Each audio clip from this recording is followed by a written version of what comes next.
Good evening. Welcome to the Haverford Township Board of Commissioners work session. Today is Monday, May 6th.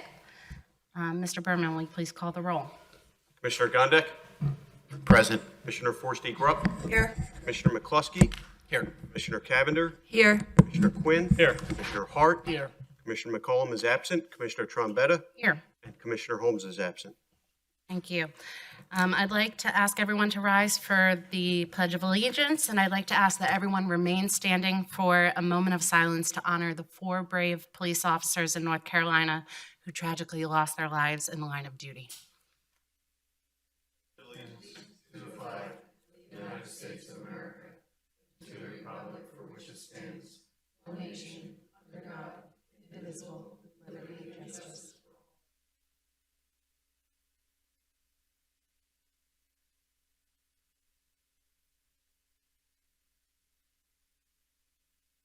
Thank you.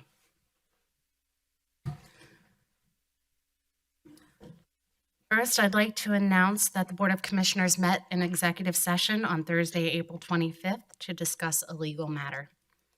I'd now like to invite Chris Herr, CPA of Maley. You're gonna, okay, good, to present the results of the Township's 2023 audit. Welcome, Mr. Herr.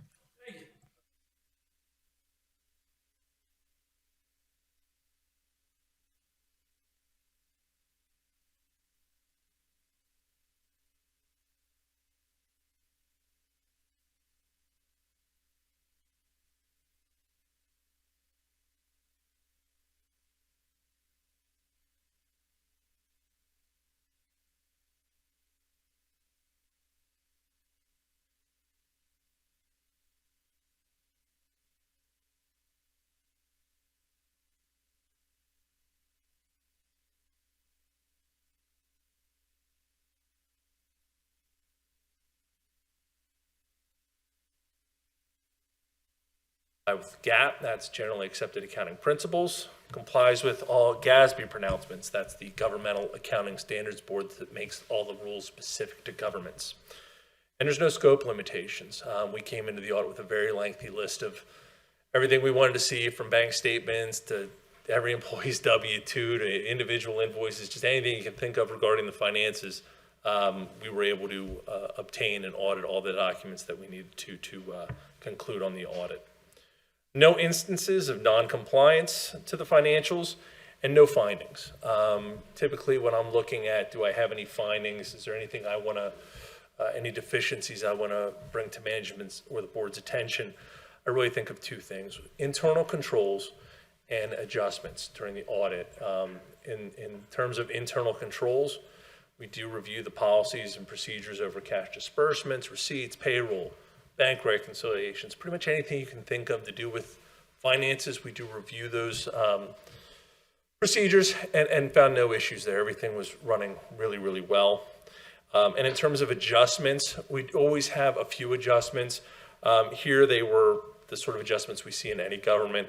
Some things just related to year-end GASB implementation for leases, pensions, some grant stuff. So again, nothing unusual there. So again, good report, unmodified opinion, no findings. The other part of our audit report is on the Uniform Guidance Audit, also known as the Single Audit or Audit of Federal Awards. Again, it's an unmodified opinion. No significant deficiencies or material weaknesses over internal controls. Everything, again, is operating as necessary. We did audit 2 programs this year.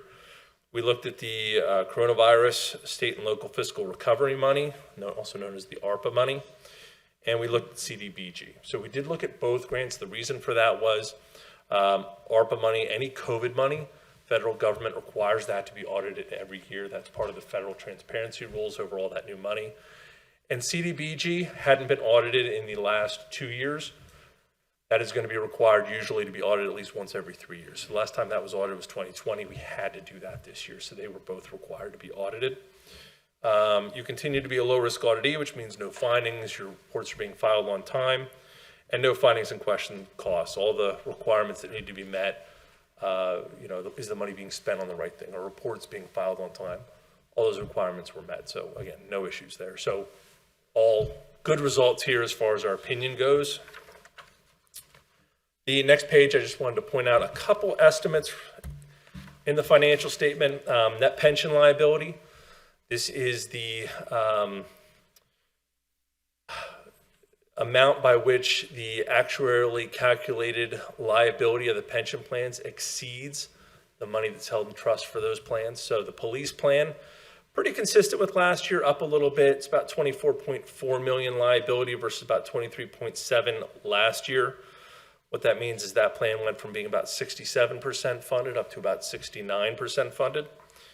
The non-uniform plan went from a liability of 14.6 million down to 12.5. So it went from about 70% funded to 75% funded. So both plans heading in the right direction. The total OPEB liability went from 48.9 million up to 54.6. Thing to remember there is that is an unfunded plan where you put money aside for the pensions into trusts. You do not put money aside for OPEB, other post-employment benefits, nor are you required to. So typically that will sort of spool upwards as time goes on. And at the bottom there, capital assets, depreciation, accumulated depreciation. So your governmental activities, that's pretty much everything other than sewer. That's your buildings, your land, your equipment, everything. Cost is about 134 million. Accumulated depreciation year to date is 54 million.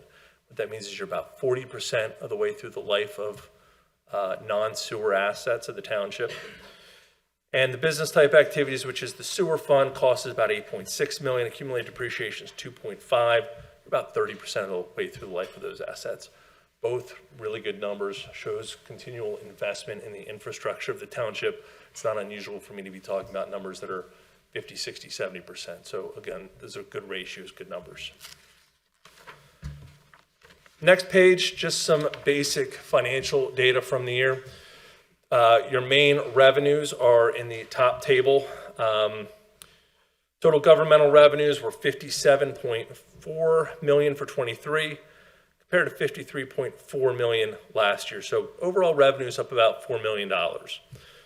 You can see that first couple column, taxes, very flat year on year. It's around 32 million a year. Biggest component of that is your real estate taxes, which is about 27 million of that. One of the biggest increases was in the intergovernmental area. Went from about 6.5 million last year to 8.3 million of revenue this year. The reason for that, increased ARPA spending. As you spend that money, we can recognize that revenue. Charges for services, again, really flat, right around $8.9 million a year.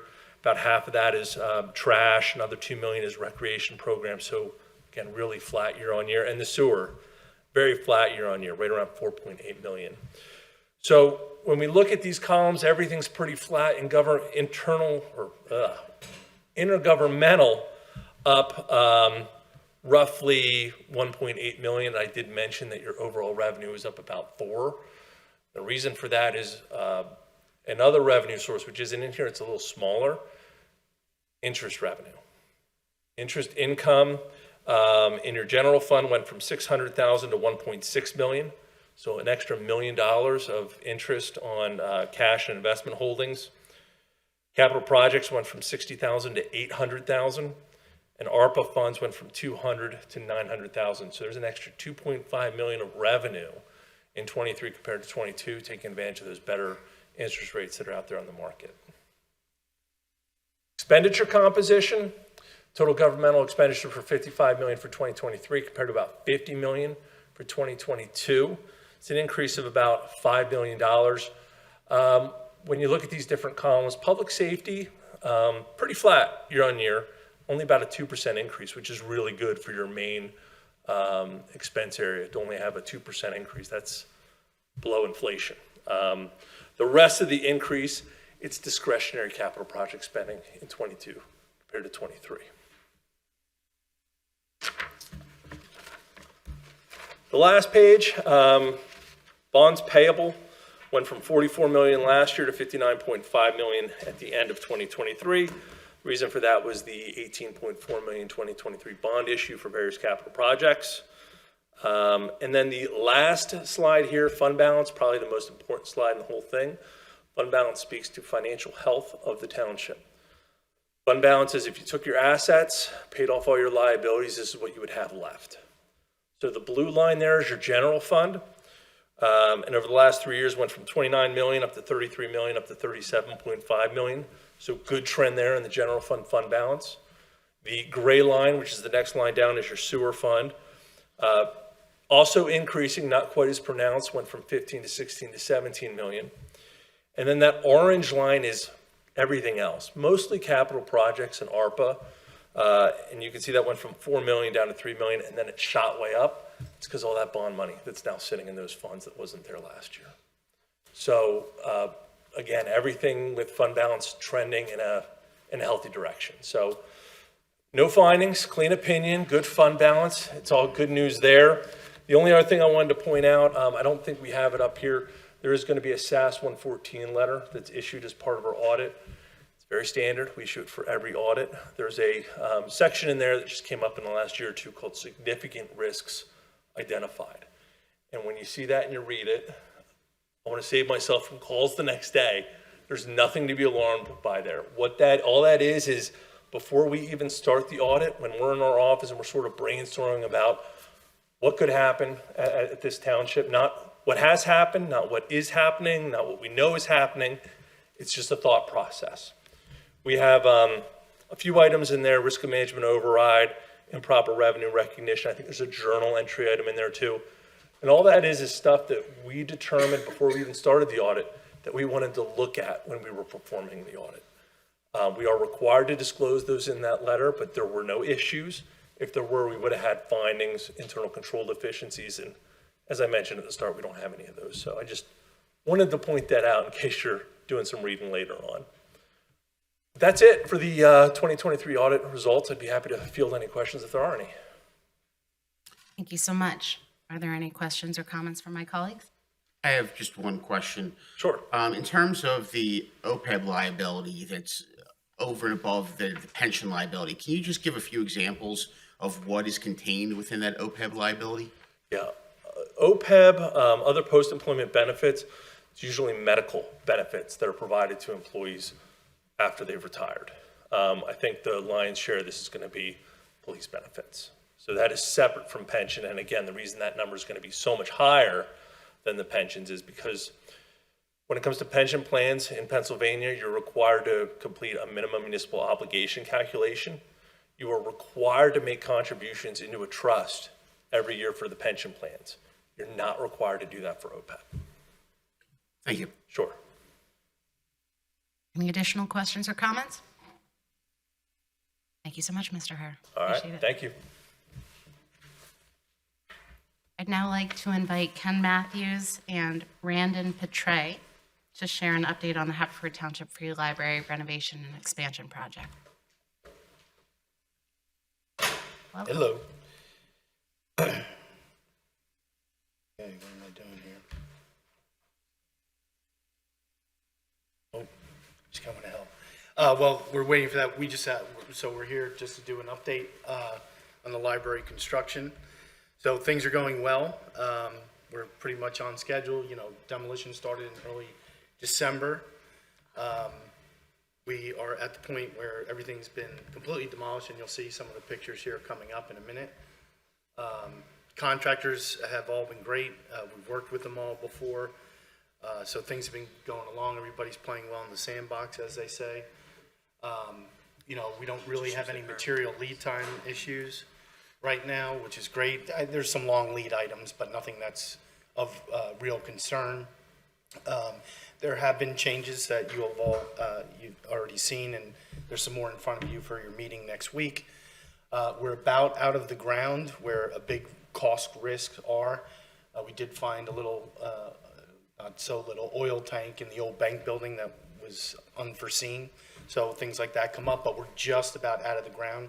So any of those risks should be pretty much limited at this point. Contingency still in good shape. So as far as the budget's concerned, there should be plenty of money left to finish out the project, especially now that we're going to be past these unforeseen concerns coming out of the ground. The foundations are pretty much complete. So really the next big thing is steel should be coming in the next 2 months. And then you'll start seeing the skin of the building over the summer and whatnot. So really everything's in great shape. So That being said, I'm going to let Brandon just walk through. We have, a dozen pictures to show or so, and then we'll answer any questions you all have. All right, good evening. This is just the rendering of the completed building, kind of just a 3D view. So the first picture is of 1 Mill Road. That is now obviously demolished and created as a laydown area for the construction trailers as well as sea containers. And then obviously at the end of the project, this will be the new parking lot, and working with the township and Pannoni in terms of the design for that, to go out to pricing for that. So once that's finished, but this will be the new parking lot. This is the front of the building. So essentially they're opening up the areaways in the basement to kind of take out the spoils. I'll show you a couple pictures of the underpinning of the basement to make that usable space for library staff. But all the windows have been removed and temporarily protected. And then obviously when the new windows come, those will be installed accordingly. This is the front old entrance that has been demolished. They kind of took out the concrete radius wall as well as the glass and the staircase, and are working for the new steel to come in. So we'll see a basement view of this. So this is from the lower level, and essentially where that column will be underpinned so that the elevator shaft can be installed. So if you look up north of the picture, you can kind of see where they've opened up the previous deck for the elevator shaft.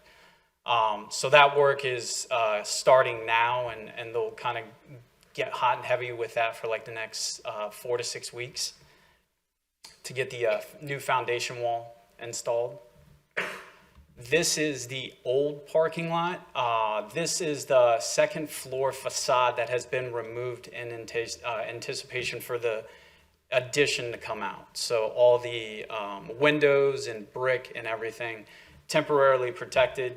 You can see a couple of the new footers for the addition as well in this picture. And then these are said footers. These are the deep footers that we kind of had to go all the way down to match the elevation of the existing. To the right of the long footers is the actual mechanical room, the lower level. And then the left is just a footer formed prior to being poured later that week. This is framing of 2 flex rooms on the first floor that can act as either a tutor room or a conference room for staff. Actually, behind this framing is the staff area for the first floor. And then these are the 3 tutor rooms that they've added on the first floor as well. So you can kind of see a little bit of the rooms. There are 3 of them. If you come in, and they're directly to the right of the first floor. And as mentioned previously, this is the actual underpinning of the lower level of the original bank building. So on the picture on your left, you can kind of see where they've excavated down and they've poured the concrete to kind of drop that slab elevation. And they're pretty much finished with the perimeter of the old bank building. They have about 1 or 2 more pits. So they're currently working to remove all of the dirt right now to get this down to the elevation. And then they'll have some utilities that need to go in. And then they'll work to pour that new slab. And this drops the ceiling or the actual floor slab 2.5 feet to just create a little bit more suitable space for future staff offices. And this is a view of the second floor meeting room. So this had just half windows previously. So where it's cut out and this partition, those will be floor to ceiling height windows for the new meeting room, kind of overlooking down toward the living room. And then on the opposite side, they'll have 2 windows for the boardroom as well. All 4 windows, again, overlooking the new living room. And then this area is a little hard to imagine right now, but this is the new teen space on the second floor. So if you were to come up the old stairs and look directly to your right where it all used to be the children's space, That will all now be teen space, and then it will push back to the addition where in that corner, that'll be the new gaming room for the teens as well. So this is good usable space for them with a conference room, a teen room, and then a gaming room to be added with the addition. And that's everything I had for you. Any questions? My colleagues have any questions or comments? Hearing none, no, thank you. All right. Thank you so much for a great presentation. Thank you. Thank you. With that, I'd like to invite Mr. Scott Selkowitz to come up and present from the Senior Citizens Advisory Council. Close this? Let me close it, yes. Thank you. Good evening, Board of Commissioners. There are people who come before you to speak because they need to be heard. Then there are people who do not need to be heard because their volunteer effort speaks for itself. What I wish to accomplish this evening on behalf of the Senior Citizens Advisory Council is to share the efforts, past, current, and future, of this group of dedicated volunteers. 3 years ago, the newly appointed Senior Citizens Advisory Council set out to redesign and somewhat reinvent itself as a functional, contributing township advisory group. Emerging from the impacts of COVID, we essentially started with a clean sheet of paper. Given the talents, expertise, and wide-ranging experiences of our council members, we researched, developed, administered, and interpreted the results of the Senior Citizen Survey. Follow-up meetings were held with all of the representative township departments, public safety, public works, parks and recreation, and library, and entities such as the evening adult school, to review the results, suggestions, and recommendations submitted by 356 township residents ages 65 and older. The council also focused on addressing extended social isolation and its negative impacts upon senior populations resulting from the COVID-19 health emergency, in accordance with the American Rescue Plan Act of 2021, which supported these efforts. Our inaugural, very successful event was the open house and reception for seniors held right here in this room to capacity, maybe a little bit more than capacity. In addition to the wonderful appetizer and dessert selections, participants had the opportunity to meet with representatives of Parks and Recreation, the library, the Grange, Kelly Music, and the Adult Evening School to become reacquainted with the various programs and services offered by these entities. And for many of the close to 100 participants, it was their first post-COVID outing and event, among their first opportunities to be with friends and neighbors in a community setting. Based solely on the recommendations and suggestions offered by survey participants, the council, working in partnership with the incredible Parks and Recreation Department, they are amazing. A senior open house was held at the CREC in October of 2023.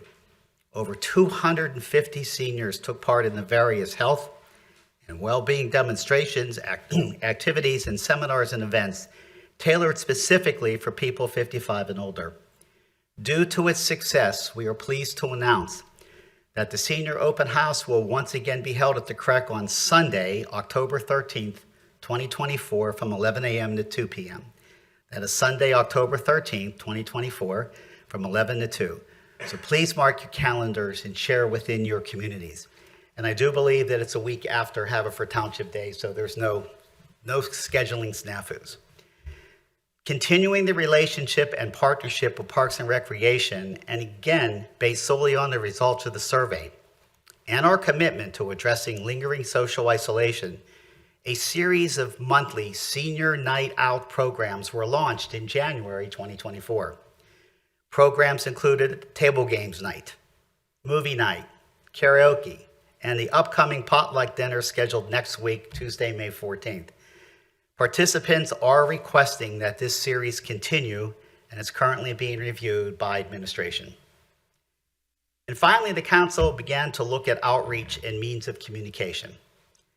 On the township website, there is an information for seniors page, which the council will continue to contribute to and review for content relevancy and timeliness. This page references important information, resources, programs, and other information of importance to our senior township residents. Unfortunately, we have found that many seniors are not familiar with this site. So commissioners, please remind your senior residents of its existence. As a matter of fact, there is no other municipality in Delaware County that has a senior information site like Haverford Township, and we're even better than Lower Merion. Delgo, formerly Community Transit, and COSA have made presentations to the council. Through the Information for Seniors page, residents can access the slide presentation to learn about Delgo's transit services, which are available at no cost to township seniors. And many of us were not aware of it, but it's free for township seniors. And as a follow-up to their presentation, and per our specific request, COSA has provided me with a streamlined bullet point outline, which I'm working on to put it together in a little different format to hopefully send up to the website for future resource as well. But our work is far from over. We need your assistance. We need your assistance in expanding our outreach and communication efforts. Please remind your neighbors that our meetings are open to the public and community members are invited to comment on matters pertaining to seniors during our public comment segment of our agenda. The council meets here at the Administration Building, actually next door, on the third Tuesday of every month at 7 o'clock, with the exception of August, October, and December. We do not meet on those months. As previously mentioned, please direct people to the Information for Seniors page on the township website. The council will be regularly updating this section to maintain its current relevance. Please consider meeting with your appointed representative on a regular basis to review issues of significance to seniors. One of our goals is to create a frequently asked questions section on the senior information page. You can assist this effort by telling us what assistance or information is being requested from you by senior residents. Perhaps the council can assist. And I want to give you an example of this. Several months ago, one of our senior residents inquired about whether a system was in place that would automatically alert 911 dispatchers to send additional resources to provide extra assistance due to someone in the home being disabled or incapacitated. In our survey review meeting involving public safety, the question was raised. One of the police officers in attendance then indicated that such a system does exist, and the council was immediately given the contact information to establish this alert within the 911 system. This contact information is now available on the senior information page on the website. In short, regarding outreach and communication, regular ongoing dialogue with your ward representative to the council will provide another platform or avenue to hopefully address emerging questions and concerns raised by our senior residents. As I stated earlier, there are people who come before you to speak because they need to be heard. Then there are people who do not need to be heard because of the results of their volunteer efforts to assist you with your governance and stewardship clearly speaks volumes. Hopefully tonight our message was clearly articulated and well received. On behalf of the council, we have several members here this evening. Thank you for your continued support, and thank you for giving this group of very distinguished volunteers the opportunity to serve. Thank you. Thank you for your excellent work. Thank you for a great presentation. Thank you. Scott, thank you for all that you've done for the group. I've been honored to serve with all of you for the past five months or so. Thank you. And I know that you're about to step down, so I just wanted to thank you for all your work there. Much appreciated. Thank you for your support. Thank you. Any other questions or comments from my colleagues? Just another thank you to your council for all your work, bringing our attention to the needs of seniors after the pandemic and instituting all these amazing programs. I've definitely taken notes and will be adding additional information to weekly newsletters and Facebook. So thank you for that. Thank you. Thank you. We now move on to Commissioner Committee updates. Do any of my colleagues on the board have any updates from their respective committees? Commissioner, the Finance Committee, met on April 24th to discuss the first quarter and other strategy for the rest of 2024. That's it. Excellent, thank you. Anybody else? The Parks Department, we have some good news and bad news. The good news is we have a new community development director. The bad news is she was president of the Parks Board. So we're going to have an opening on the Parks Board that we will need to advertise. Thank you for the update. Anybody else? Hearing none, I'd like to invite Deputy Chief Hagan up to provide his monthly update from the Police Department.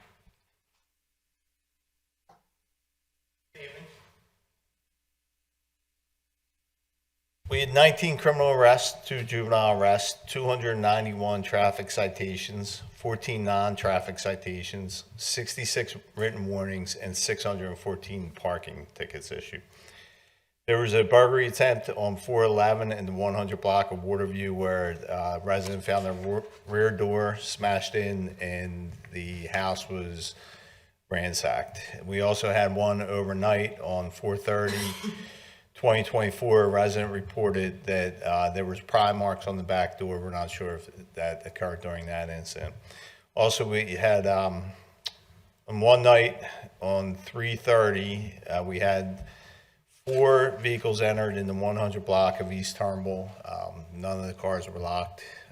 As the chief is up here every month preaching about locking your car doors. And then we also had one on 424 in the unit block at East Park.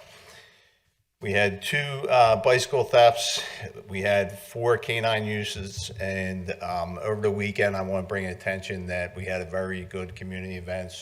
Sergeant McCrate organized a baseball game. This has been a series of events that we've been holding with high school youth of our high school. Our young officers are holding their own against some of these fine athletes in Haverford Township, but I hate to report that we did lose this game. But we're doing all right. I think we're 2-2 against them between basketball, football, hockey, and now baseball. It was actually softball, but it was a great event, and the officers put a lot of time and effort into doing it. So, anyone have any questions? Any questions? All right, thank you. Thank you.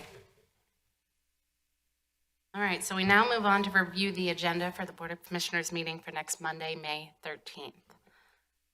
First on the agenda, we'll consider 3 tax assessment appeals. Are there any questions or colleagues from my board regarding that? Hearing none, we'll move on. We'll also hear a second reading of ordinance number P6/2024, which provides for the criterion process for naming of township property and establishing a township property naming committee. Again, this is a second reading. Are there any questions or comments from the board? Moving on. Next, the board will consider a first reading of ordinance number P7/2024, the traffic ordinance that establishes special purpose parking zones in front of 719 Cricket Avenue and in front of 66 Brookline Boulevard. Any questions or comments from my colleagues? Moving on. Next week, the board will vote on a resolution number 2376-2024, which authorizes the use of federal ARPA funds for 2 projects, including the Crescent Hill and Francis Drive sanitary sewer lining and replacement of leachate collection trench. Any questions or colleagues? Any questions or comments from my colleagues? I do have a question about that. I don't know if exactly who to ask this to, but can someone give a little bit more of an explanation of the Crescent Hill project in terms of what it's going to entail, what kind of disruption, if any, it's going to cause to the neighborhood, and kind of timeline? Mr. Pannoni? So it's a lining of heavy cleaning. There's an existing sanitary sewer system in the neighborhood. It is an old clay pipe system, and a lot of the joints have a leak, and vegetation has entered the joints. So when the vegetation enters, the joints clog. Eventually, the pipes will break. So the first step will be that the lines will be heavy, root cutting and heavy cleaning. And then behind that, a PVC form will be inserted into the sanitary sewer. There's no excavation, which is very important, but there will be some work at night, and there will be some work in the right-of-ways, which is a big part of why we're lining it rather than excavating, because it's cross private property. So rather than open up a hole in somebody's yard, we'll line it through.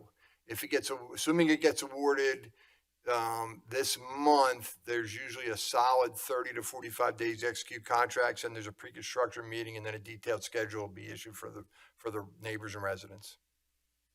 It should not be a long duration project. That's part of why we clean it and line it rather than excavate. Okay. And is it a project that will require any kind of street closures or anything like that? There could be some temporary, because pumps will be set up. Less than a closure, be more of a detour around equipment. I don't anticipate the actual road itself would be completely closed. And again, anything that happens, it's a short duration. Like they'll have to set up on a manhole with bypass pump and equipment. Thank you. You're welcome. Any other questions or comments? Yes, I'm wondering if we're going to have to collect estimates, I guess, for this work under the responsible contractor ordinance? So this project was put out for public bid, and the RCO starts at $250,000. This was under the threshold of the RCO. The number's going to come in under $100,000 for this job. And what is the, it also talks about the replacement of a leachate collection trench. Is that also in the area of Crescent Hill and Francis Drive, or is that in a different area? That's in a different location. The Township Public Works Yard has a very old landfill that was used in the 40s and 50s. Yeah. That landfill creates what we call leachate. As rainwater and groundwater runs through the old landfill, the water daylights just adjacent to Darby Creek. When it daylights, it oxidizes. When it oxidizes, it turns orange. That's what iron does. So if anybody's ever walked along there, so about 25 years ago, we installed a leachate collection and treatment facility. Very basic. You collect the leachate from underground, you put it in the facility, aerate it, the iron precipitates out, and the clean water goes to Darby Creek. The trench, the collection trench to collect the leachate-laden groundwater has hit the end of its useful life. It's about 25 years old. This replaces about 350 feet of it. It's sort of at the head of the trail coming in from the school bus yard end.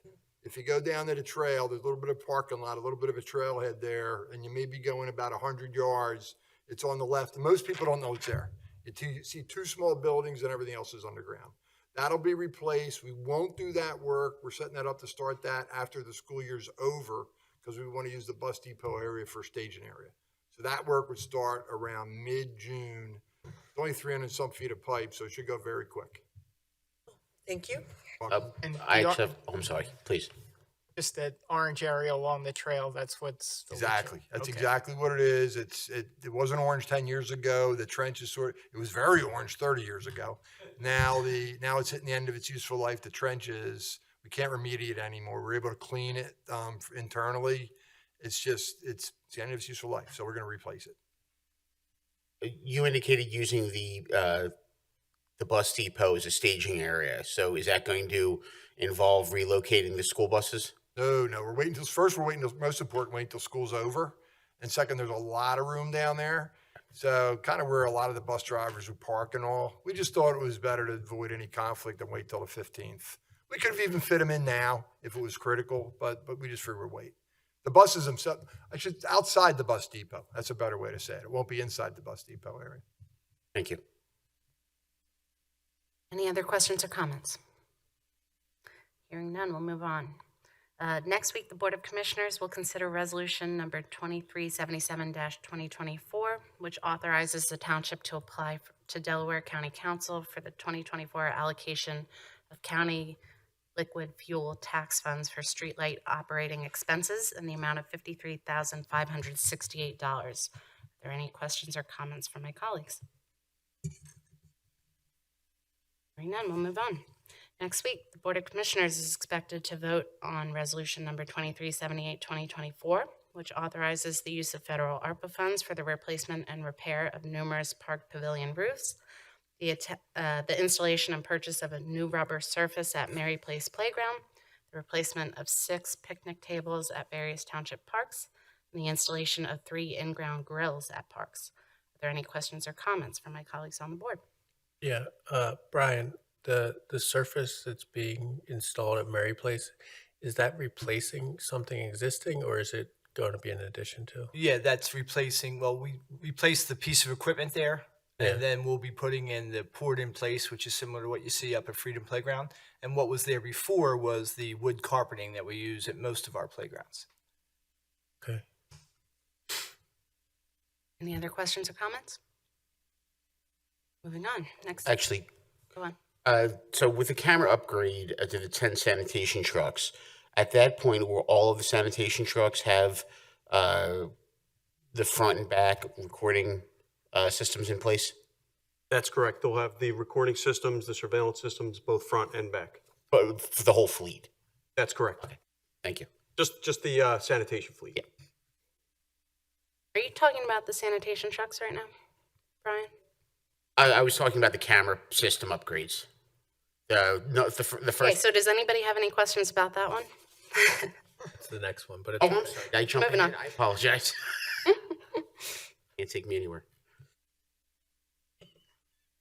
That's good. Anybody have any questions about that? All right, we've addressed that one then. Thank you. The board will also consider awarding a contract for the 2024 road program. Mr. Berman, can you share a little bit more about that? Sure.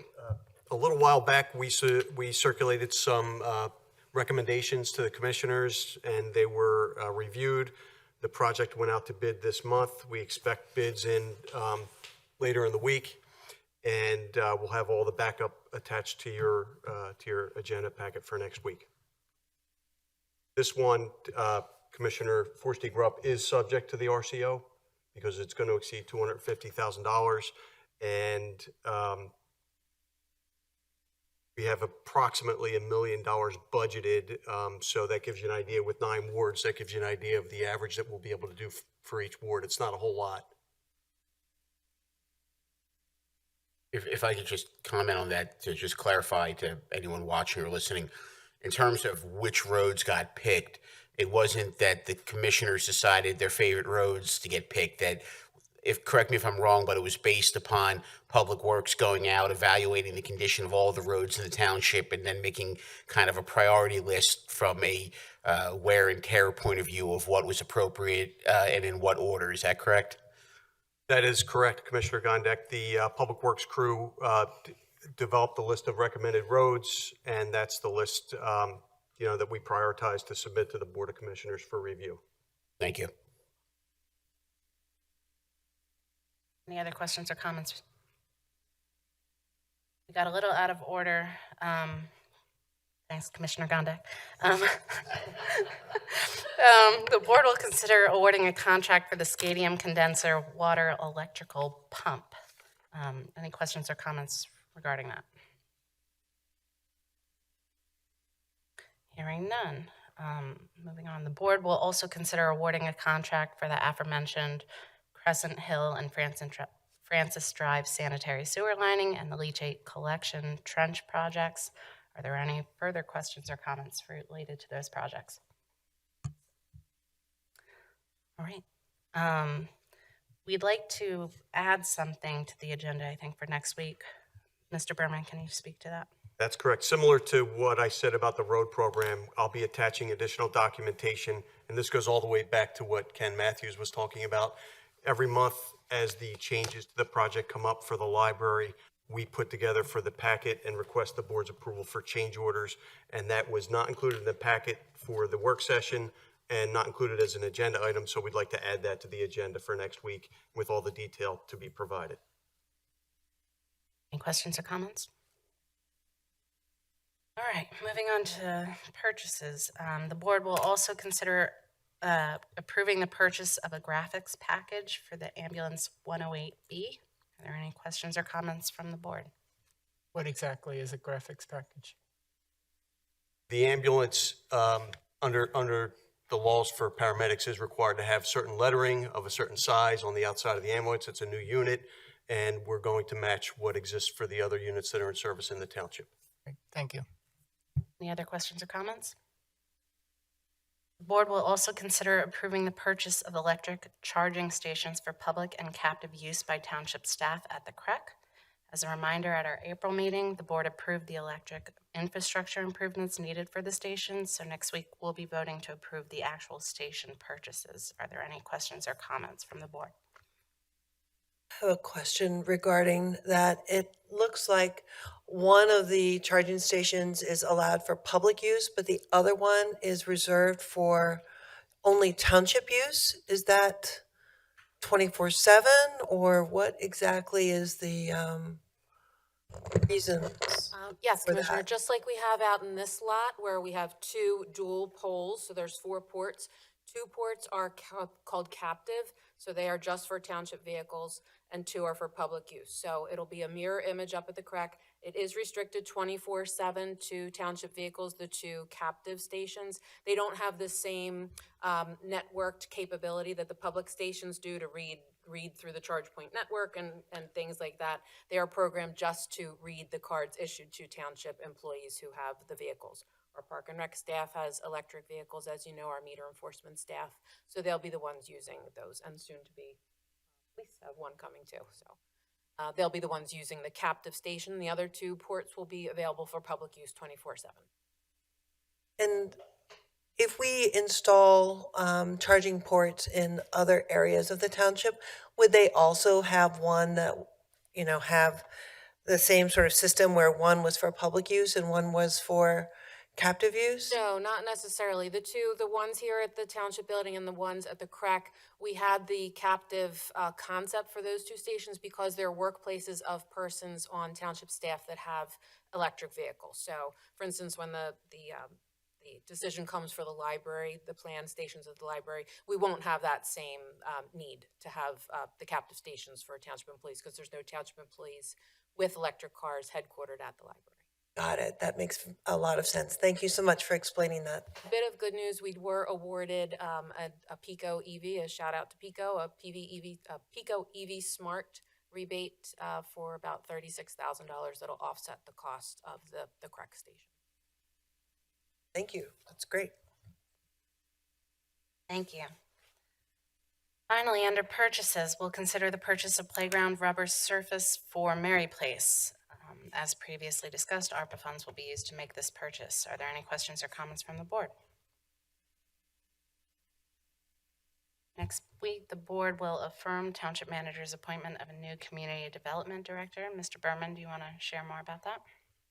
Yes, we did an extensive search for a Director of Community Development, and as it turns out, Jamie Jelosian, who lives in the 5th Ward, was the candidate that we selected, and it has, we're happy that she lives in the township, but it's not necessarily the reason we chose her. Jamie comes to us with a master's in community planning from Auburn University and a bachelor's in historic preservation and community planning from the College of Charleston. She works in the industry. She most recently worked for Middletown Township, Delaware County, and previously had worked for a time at West Goshen Township, also worked for the Chester County Planning Commission, and held other positions prior to that. She's going to oversee code enforcement, planning, zoning, community development, and like us, she would like to see the comprehensive plan complete, and I know that her expertise is going to help us get there. So we're thrilled she's not here this evening, so I can embarrass her with all kinds of accolades, but she'll be here next week when I request your affirmation of my appointment. Thank you. Next week, the board will also make appointments for the Historical Commission, Vacant Property Review Committee, 3rd Ward Representative on the Environmental Advisory Committee, and hopefully 6th Ward Senior Citizens Advisory Council. Are there any questions or comments from my colleagues on the board regarding these appointments next week? Excellent. Finally, the board will enjoy the tradition of heralding the accomplishments of our police officers and recognizing Police Recognition Month via proclamation next week. Additionally, we'll be presenting a proclamation to the Sacred Heart Girls Basketball Championship team. Any questions from my colleagues on the boards regarding these proclamations next week? We've now reviewed the agenda for next week's regular Board of Commissioners meeting. If there's no other questions or comments from my colleagues, then I'd like to entertain a motion to adjourn. Moved. Adjourn, thank you.